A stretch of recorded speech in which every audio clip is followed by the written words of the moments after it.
네, 이번에는 블록체인 업계의 지극히 개인적이고 아주 편파적인 방송 코인 생존 토크 실무자 회의 시간입니다. 자, 저희 오늘도 꿈과 희망이 넘치는 크립토 씬의 최전방에서 피 튀기며 열일하고 계시는 전문가 두 분 모셨습니다. 두리안 블록체인 센터 박재준 센터장 그리고 비트소닉의 신진욱 대표 나와 계십니다. 안녕하세요. 안녕하세요. 안녕하세요. 반갑습니다. 자, 저희가 지난주 실무자 회의 첫 시간이었는데요. 자, 오늘도 저희 실무자 회의에 주간 회의록이 올라와 있는데 자, 오늘도 여러 가지 안건들이 올라와 있다고 합니다. 저희 하나하나 살펴보도록 하겠습니다.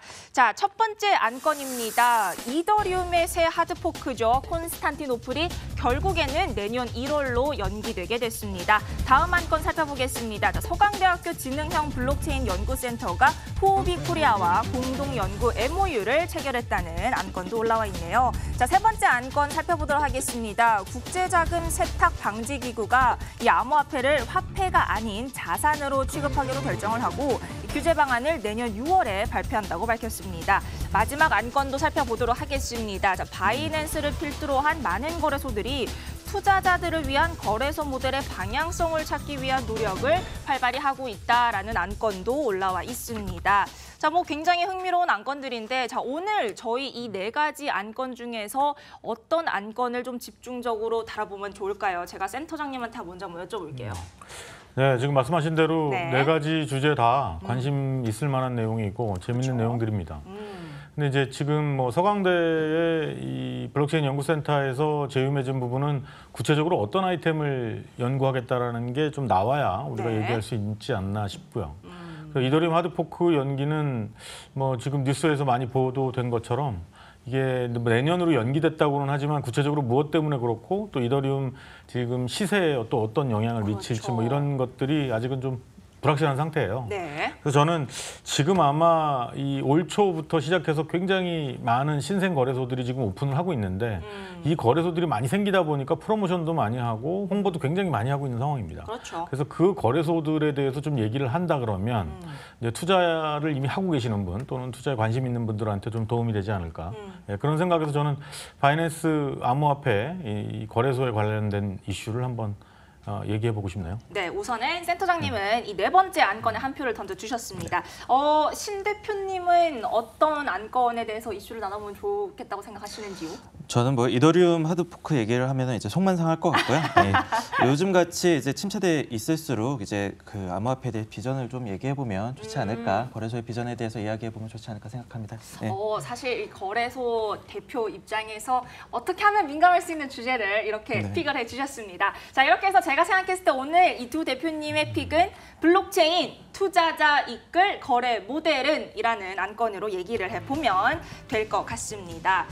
그렇죠. 사실 아까 이 센터장님이 얘기를 해주신 것처럼 이 거래소가 굉장히 우후죽순 많이 생겨나고 있어요. 투자자 입장에서도 어떤 거래소를 선택하면 좋을지가 어떻게 보면 굉장히 큰 고민이 될 수도 있는데 사실 이렇게 거래소 간의 경쟁이 치열해지면서 거래소 모델도 굉장히 다양한 거래소 모델들이 많이 생겨났었어요. 뭐 최근까지는 아니지만 예를 들어서 8월 같은 경우에도 뭐 시작으로 이런 거래 수수료 페이백 그러니까 이 거래 수수료의 일부를 뭐 고객에게 돌려준다든지 하는 어떤 프로핏 쉐어링을 뭔가 뿌리로 한 다양한 모델들도 나오고 있고 뭐 그거 말고도 이런 거래소 간 경쟁에서 어떻게 보면 사실 수수료 경쟁이라는 게 이제는 한물 같다는 말은 좀 그렇지만 어쨌든 그렇게 큰 의미가 없는 입장에서 뭔가 또 다른 수수료 말고도 다른 레비뉴 모델을 찾고자 어떻게 하면 투자자들에게 그들을 유인할 수 있는 좋은 또 다른 모델들을 우리가 제공을 할 수 있을까 하는 그런 거래소들의 움직임도 굉장히 활발하게 나오고 있습니다. 사실 저희가 방금 안건으로 올라간 이 기사를 살펴봐도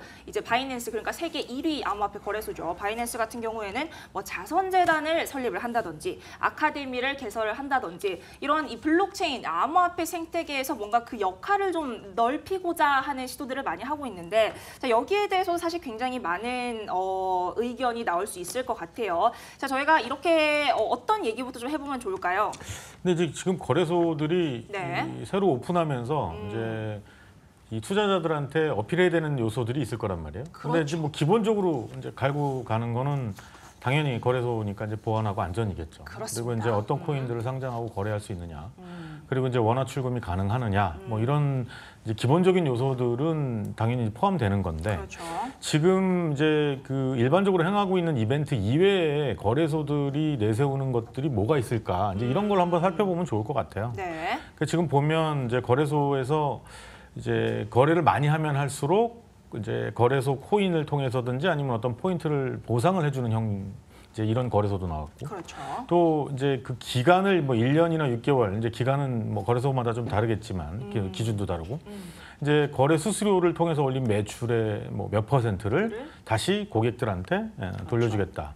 그 다음에 이제 뭐 추천인이나 이런 것들은 기본적으로 다 포함되어 있는 것 같아요. 그렇습니다. 예, 그런데 이런 식으로 이제 거래소 코인을 발행을 하면서 이제 그 고객들을 조금 더 유치를 해보려는 이런 노력들이 좀 있죠. 네. 예, 근데 이제 이 부분에서 우리가 좀 하나 생각해둬야 될 것은 네.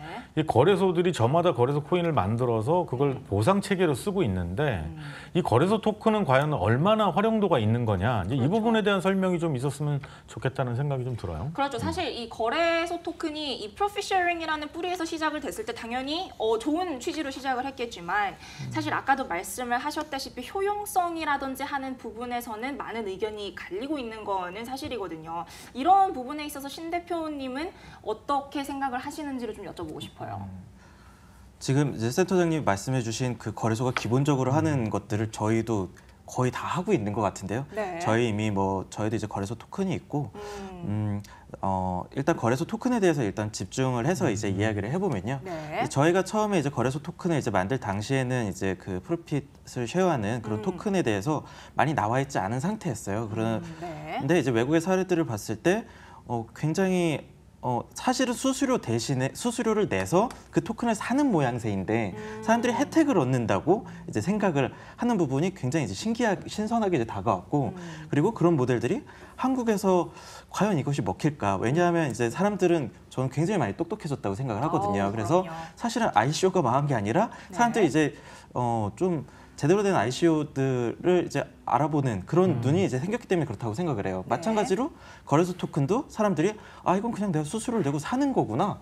이런 게 과연 무슨 혜택이 있을까라고 생각을 하고 안 살 줄 알았는데 그래서 저희는 거래소 토큰 중에 아마도 이제 저 같은 경우에 제가 설계한 그 저희 토큰은 네. 메인넷도 이제 직접 만들고 정말 거래소에서 활용이 될 만한 토큰을 이제 설계를 했는데 네. 정말 포인트 수준의 거래소 토큰들도 사람들이 지금 사고 있는 그리고 앞으로도 지금도 새로 나오는 거래소에서도 계속 네. 이렇게 판매되고 있는 현상이 네. 정말 이게 설명이 불가능할 정도로 그게 지금 되게 신기하다고 제일 생각합니다. 심각한 문제인 것 같아요. 네. 그러니까 지금 얘기하신 대로 다른 거래소에서도 충분히 거래할 수 있을 만큼의 메인넷을 보유한 토큰이냐 네. 아니면 단순히 진짜 이제 포인트 제공하는 형태로만 지급된 경우에 만약 그 토큰이 발행되는 수량이나 규모에 따라서 전혀 기존의 은행이라고 하면 준비율 같은 게 전혀 없는 상태거든요. 그렇죠. 예, 그러니까 지금 아까 이제 앞서 우리가 얘기하던 거에서 지금 첫 번째 우리가 짚고 넘어가야 될 부분이 이런 거예요. 한동안 블록체인 협회에서 자율 규제를 또 자율 심의를 통해서 거래소들을 이제 우리가 자성을 이제 자체적으로 정화하면서 시장의 바른 방향을 찾아가겠다라고 했는데 그 회원사 이외에 자율 심의에 대한 다음 프로세스는 아직 나오지 않고 있거든요.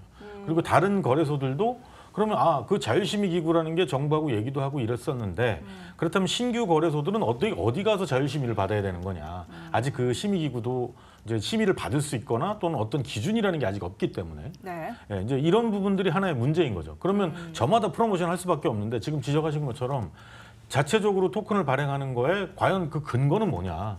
결국은 이 토큰이 발행돼서 그 토큰을 이용해서 다른 코인을 사거나 또는 어떤 금융 활동을 한다 그러면 결과적으로는 언젠가는 거래소에서 그 토큰에 대한 가치를 지급을 해줘야 되는 상황이거든요. 근데 그런 부분들이 전혀 설계돼 있거나 설명되지 않은 상태에서 단순히 포인트 수준의 토큰이 발행된다는 건 굉장히 위험해 보여요. 그렇죠. 이게 이제 아까 방금 말씀하신 결국에는 이 토큰의 효용성 문제로 다시 돌아가게 되는데 뭐 아까 말씀을 하셨지만 이렇게 포인트 수준의 이런 거래소 토큰 혹은 이제 방금 말씀하셨다시피 이런 우리는 메인넷이 있고 우리는 이 커뮤니티를 위한 생태계를 조성하기 위한 토큰을 발행을 한다라는 것의 차이가 있다고 생각을 하는데 사실 이런 부분에 대해서 일반 투자자들이 보기에는 그럼 그냥 그런 포인트 수준의 토큰과 뭐 메인넷이 있고 커뮤니티 기반의 이런 토큰을 만들겠다, 생태계를 조성하겠다라는 게 어떻게 다른지를 사실 잘 모를 수밖에 없거든요. 사실 뭐 당연히 기존에 이제 개발을 할 때보다 시장에서 돌아가는 상황이라든지에 따라서 당연히 다르게 인식이 될 수도 있다고 생각을 하는데 그런 인식의 차이에 대해서 거래소에서 어떻게 하면 이해를 시킨다든지 이런 식으로 접근을 해야겠다라는 것에 대한 뭐랄까 그런 theory는 있으신가요? 일단 뭐 이론이야 굉장히 여러 가지가 그렇죠. 있겠지만 이론이야 굉장히 여러 가지가 있겠지만 앞으로 돌아가는 상황을 조금만 뭐 한 3개월만 더 지나간다고 하더라도 네. 유저들이 이제 ICO에 이제 더 이상 이제 속지 않는 것처럼 거래소 토큰에도 이제 더 이상 속지 않는다고 생각을 해요. 그리고 그때 가서 이제 우리도 단순한 거래소 토큰이 아니고 메인넷을 만들겠다라든지 기타 등등 그때 와서 얘기해봤자 뭐 그때는 이미 뭐 상황도 이제 다 그 사람들 믿지도 않을 거고 그렇죠. 그런 부분이 이제 저희는 굉장히 이제 진지하게 임하고 있기 때문에 같이 이제 같이 묶여서 무시당하고 그렇게 될까 봐 매우 걱정이 되고 있습니다. 그렇죠. 근데 그 투자자 네. 입장에서 그럼 그걸 어떻게 구분할 수 있어요? 그렇죠. 일단은 아까 그 센터장님이 말씀해주신 그 자율규제 관련해서 협회에 저희가 너무너무 또 가입하고 싶습니다. 지난 몇 개월간 계속 가입을 요청드리고 있는데 가입이 안 되고 있는 사실은 매우 이제 슬프고 이제 안타깝고요. 마찬가지로 하지만 그렇다고 해서 저희가 이제 손 놓고 있을 수는 없기 때문에 저희는 그 업계에 있기 때문에 그 업계의 이 사람들이 이게 악의를 가지고 이 토큰을 만들고 있는지 토큰을 배분하고 있는지 어느 정도 느낌이 있습니다. 그렇기 때문에 저희는 자율규제를 못 만들고 있지만 저희끼리 움직이면 조금씩 생겨나고 있어요. 그래서 우리가 거기에 이제 들어가지 못한다면 우리끼리라도 규제를 만들거나 우리 이런 것이 이제 좋은 토큰이다. 이런 것이 거래소의 좋은 모델이다라는 이야기들을 할 수 있게 서로 이야기들을 지금 모아가고 있는 단계입니다. 그 투자자 입장에서는 거래소 토큰을 이 거래소 토큰은 메인릿이 있고 거래할 수 있는 어느 정도 진짜 우리가 얘기할 수 있는 토큰의 수준이고 여기는 그렇지 않다라는 거를 알 방법은 없는 건가요? 거기서 오픈하지 않느나? 조금 그 투자자들 분들의 이제 눈이 점점 이제 높아질 거라고 생각을 해요. 이제 거래소가 이제 우리나라에 100여 개가 있다고 해도 제 입장에서는 거래소가 이름이 똑같이 거래소지만 마치 이제 집이라고 하면 초가집도 있고 개집도 있고 타워 팰리스도 있는 것처럼 거래소라는 이름 내에서 사실은 그 100개 중에 90개 정도는 사실은 초가집에 이제 해당할 수 있습니다. 그렇기 때문에 지금은 그게 이제 구분이 안 가죠. 하지만 사람들이 이제 계속 좋은 걸 보게 되면 당연히 눈이 높아지게 돼 있고 상용 평준화돼 있다고 생각이 들어요. 그래서 지금 이것이 좋다, 저것이 좋다라고 하기에는 계속 새로운 시도를 하고 있기 때문에 규정을 짓기는 아직 어려운 부분들이 있습니다. 하지만 상황들을 이제 조금 이제 보신다면은 한 3개월 정도 후면 자동적으로 그걸 구분할 수 있는 눈을 갖게 되고 저희 그 업계에서도 자정이 되어서 저희도 이걸 규정 지을 수 있게 될 거예요. 아마도 그쯤 되면은 어느 정도 좀 정리가 되지 않을까 하는 게 약간 시간이 조금 필요한 상황이지 않나 하는 생각이 듭니다. 사실 이런 거래소 토큰에 대해서 말씀하셨다시피 뭐 시간 문제일 수도 있고 아직은 인식의 차이가 있을 수는 있다고 생각이 하는데 사실 여기서 또 가장 문제가 되고 좀 이슈로 대두되는 부분이 거래소 입장에서의 어떤 발행량이라든지 가격 방어에 실패했을 때 그런 피해라든지라는 것도 사실 대두가 되고 있거든요. 이거에 대해서는 사실 또 어떻게 생각을 하시는지도 저는 좀 두 분께 여쭤보고 싶어요. 근데 지금 이제 거래소에 지금 얘기하신 부분들이 아직은 미진한 상태예요. 이제 그렇죠. 구체적으로 어떤 토큰이다라고 밝히기도 어려운 상태고 지금 이제 말씀해주신 경우는 그렇게 잘 만들었기 때문에 얘기할 수 있지만 그렇지 않은 거래소들은 그게 왜 중요하냐라고 얘기할 수밖에 없는 상황일 테니까. 그렇죠. 근데 이제 조금 여기서 제가 하나 얘기를 좀 하고 싶은 건 지금 이제 우리 기사를 픽한 게 이제 바이낸스의 이 자선이라는 단어로 지금 이제 기사가 쓰여진 부분인데 여기 이제 뭐 다른 게 뭐 중요한 게 아니라 여기 상장비, 그러니까 상장피라고 우리가 얘기하는데 상장 수수료를 받아서 그 상장 수수료를 전부 오픈하고 기부하겠다. 그거를 기부하겠다. 근데 이 기사가 있어요. 그래서 뭐 그걸로 이제 그 저개발 국가의 컴퓨터도 기증하고 또 어려운 사람들한테 기부도 하고 또 이제 또 하나가 이제 교육이죠. 아카데미. 그래서 이제 그 시장에서 블록체인 관련된 교육에 대한 부분을 우리가 투자를 해서 자체적으로 인력도 보강하고 콘텐츠 만들어서 교육 시장에 우리가 기여를 하겠다. 근데 사실 이 부분은 좀 문제가 있다고 봐요. 그러니까 이 암호화폐를 처음에 발행하기 위해서 ICO를 어렵게 실행을 하고 투자자로부터 코인 오퍼링을 받은 상태에서 그 코인으로 받은 투자금을 이 생태계가 잘 돌아가게끔 하는데 다시 써야 하는 것이 저는 맞다고 봐요. 그러니까 그 상장피를 받아서 전혀 다른 세상에 있는 어떤 기관과 그러니까 기부 자체가 나쁘다는 게 아니에요. 그렇죠. 예. 이 생태계가 아직 완성이 되지도 않았고 이 생태계가 아직 잘 돌아가고 있지 않아요. 여러 가지 규제도 있고 미성숙한 문제도 있기 때문에 그렇다 그러면 이게 여기에 쓰여져야 되는데 오히려 그런 다른 곳에 이 투자금이 간다라는 거 이 첫 번째 문제. 두 번째 문제. 이 투자금을 받아서 이 생태계에다가 활성화되는 어떤 요소가 이게 촉매가 될 수 있는 곳에 투자를 해야 되는데 교육에 무료를 한다. 지금 이 블록체인 시장에 교육하겠다고 하는 회사가 글로벌하게 굉장히 많습니다. 많죠. 미국, 캐나다, 인도, 인도네시아 굉장히 많은 나라에서 교육 콘텐츠를 만들고 어떻게 하면 개발적으로, 기획적으로 또는 블록체인 생태계, 에코시스템이라는 게 도대체 뭐냐, 기존 산업에서 어떻게 연결시켜야 될 것이냐 이런 부분들을 교육하고 워크숍 모델을 만들어내는 회사들이 많아요. 그렇죠. 그런데 이 암호화폐에 투자하겠다고 온 돈을 이 생태계의 한 축이 될 수도 있는 교육 시장을 무료로 풀어버리겠다라는 거는 이건 이제 투자의 방법과 방향이 잘못됐다고 보는 거죠. 그러니까 이 부분은 좀 다시 한번 재고를 해야 될 요소가 아닐까. 네. 네, 그런 생각이 좀 듭니다. 대표님도 동의하시나요? 예, 일부 동의하는 부분이 있지만 저희는 원화로 바이낸스 거래를 할 수 있는 거래소이기 때문에 네. 바이낸스 사랑하고요. 예. 일단 그 말씀해주신 내용에서 그 동의하는 부분이 있는데 일단 상장 피해 관련해서 조금 저는 더 붙여서 말씀드리고 싶어요. 그러니까 이것도 이제 큰 주제가 될 수 있을 텐데 네. 암호화폐 거래소가 상장 피를 받는 게 과연 악인 것인가라는 부분도 중요한 내용일 것 같아요. 근데 그 돈을 받아서 다 그 사회에 환원하신다라고 하는 부분은 이제 바이낸스는 굉장히 큰 거래소니까 그렇게 할 수 있을 것 같아요. 그런데 사실은 암호화폐를 하나 그 지원하기 위해서는 콜드 월렛을 관리한다든지 안에 프로토콜을 관리한다든지 실제로 굉장히 많은 자금들이 들어갑니다. 그리고 그렇죠. 그 소스 코드를 오디트한다든지 토큰 이코노미를 오디트한다든지 그런데 자금이 굉장히 많이 들어간다는 건데 사실은 안 받으면 과연 그걸 어떤 돈으로 그걸 한다는 것인가 사실 그냥 안 하는 거거든요. 안 하는 게 이제 정답인 거고 그렇기 때문에 상장피를 안 받는 것 이렇게 대형 업체가 안 받는 부분을 이제 좋게 포장하시는 건 이제 좋지만 그 다른 업체들이 이걸 그렇게 따라갈 필요는 없을 것 같아요. 그래서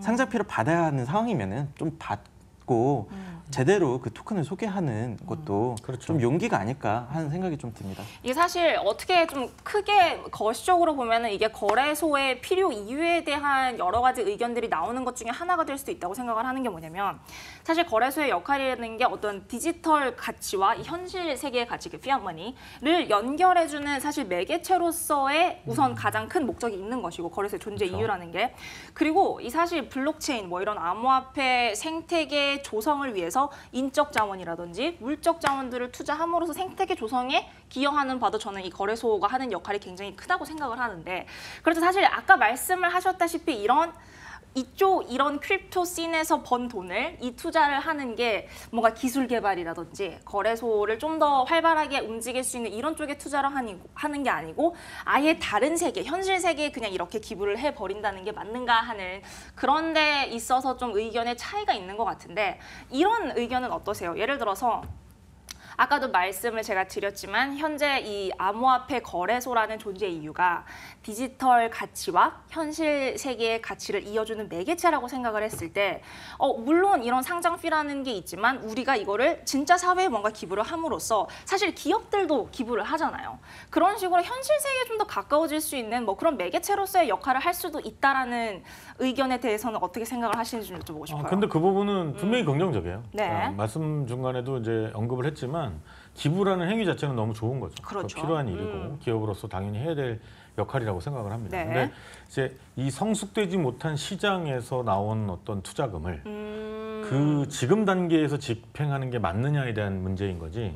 그러니까 이거를 기부 자체를 하더라도 이 네. 암호화폐 생태계에 도움이 되는 기부를 하는 것이 더 맞지 않겠느냐라는 거죠. 예를 들어서 이런 네. 겁니다. 지금 아즈락이라는 이제 유엔 난민기구에서 만든 신분 시스템이 있어요. 블록체인 기반에. 네. 그러니까 아즈락이라는 건 이제 그 난민들이 지금 모여 사는 어떤 특정 지역입니다. 근데 그들은 신분이 없죠. 난민이니까. 그렇죠. 뭐 사회보장 번호가 있는 것도 아니고 우리나라처럼 주민등록증이 있는 것도 아니에요. 근데 유엔 난민기구에서 이제 해커톤처럼 프로젝트를 띄워서 전 세계에서 재능 기부죠 일종의. 그러니까 받아서 지금 신분 시스템을 만들고 네. 그들에게 신분이 생겼어요. 네. 신분이 생기니까 할 수 있는 일들이 있죠. 당연히 일해서 돈을 버는 금융활동할 수 있고. 그렇죠. 뭐 배식을 받더라도 몇 번 받았는지, 내가 어디 가서 얼만큼 일을 했고 어디에 거주하고 있고 이런 다시 이 인간 사회의 커뮤니티 활동을 할 수 있는 기반을 만들어줬단 말이에요. 자 그러면 이걸 기부를 한다 그러면 그런 식의 기부가 아니라 교육 무료 제공 이런 기부가 아니라 그런 곳에 지금 전 세계 인구의 아직 20%가 은행 계좌가 없습니다. 대출 가능성이 없으니까 은행에서 계좌를 안 만들어준단 말이에요. 네. 대출을 가능성이 있어야 은행 어카운트가 만들어지는데. 그렇죠. 그러면 그 사람들을 위한 어떤 금융 시스템에 블록체인에 처음 태동했을 때 내세웠던 기치 중에 하나가 그런 겁니다. 맞아요. 기존의 금융 활동에서 혜택을 못 받는 전 세계 20%에 가까운 인구가 그런 혜택을 못 받고 있는데 그들에게도 금융 활동할 수 있는 기반을 블록체인이 해결해 줄 수 있다. 그러니까 그런 쪽의 기부가 더 바람직한 기부가 아니라는 거죠. 그렇죠. 사실 이 방금 말씀하신 부분이 이 바이낸스 쪽에서 밝힌 뭔가 이 암호화폐의 비전과 굉장히 동일한 부분이 뭐냐면 이런 금융시설이 소외된 곳에 있는 사람들을 위한 화폐의 자유, 프리덤을 가장 잘 그렇죠. 실현할 수 있는 게 블록체인 암호화폐다라는 그런 얘기를 했었는데 이 부분에 대해서 신 대표님의 암호화폐 비전을 좀 여쭤보고 싶어요. 일단 그 선도 업체가 이런 운동을 해주시는 부분에 대해서 이제 되게 좋고요. 네. 근데 이제 저 위에 계신 분들 말고 이제 현실적으로 이제 그렇죠. 암호화폐는 계속 지금도 이제 개발하고 있는 거기 때문에 만약에 이제 저희 거래소가 네. 조금 상장피가 생겼거나 저희는 상장피 지금 받고 있지 않습니다. 근데 상장피를 이제 저희가 일부 받거나 아니면 수익이 생겼다고 해서 저희가 인류공원에 이바지한다고 하면 네. 저희 유저들이 과연 저희를 이제 가만두실까? 저희는 그냥 생기는 족족 기술 개발과 이제 보안에 이제 투자를 해야 하는 게 네. 현실인 것 같고 사실은 대부분의 거래소들이 그럴 것 같아요. 글로벌 레벨에서 노는 그런 수준이 아니라면 거래소마다 좀 다른 네. 방식이 있어야 네, 된다. 네, 그렇죠. 그렇습니다. 그래서 저희는 뭐 이런 자금이 생긴다면 계속 그 보안에 더 많이 투자를 할 거고 네. 그것도 이제 어느 정도 수준이 있겠지만 아무래도 생기는 자금은 보안과 기술 개발 그 스스로에게 계속 아직은 쓸 수밖에 없는 상황이 현실이지 않나 하는 생각이 듭니다. 그래서 저도 물론 이 그 바이낸스가 하는 그 행동들에 대해서 매우 좋은 공감하는 부분이 있지만 저렇게 이제 하고 계시면 나도 열심히 쫓아가야겠다 의 상황이지만 네. 현실은 지금은 생기는 족족 보안에 투자해야 되고 기술에 투자해야 되는 게 이제 맞다. 왜냐하면 우리는 바이낸스가 아직 아니니까. 네. 네.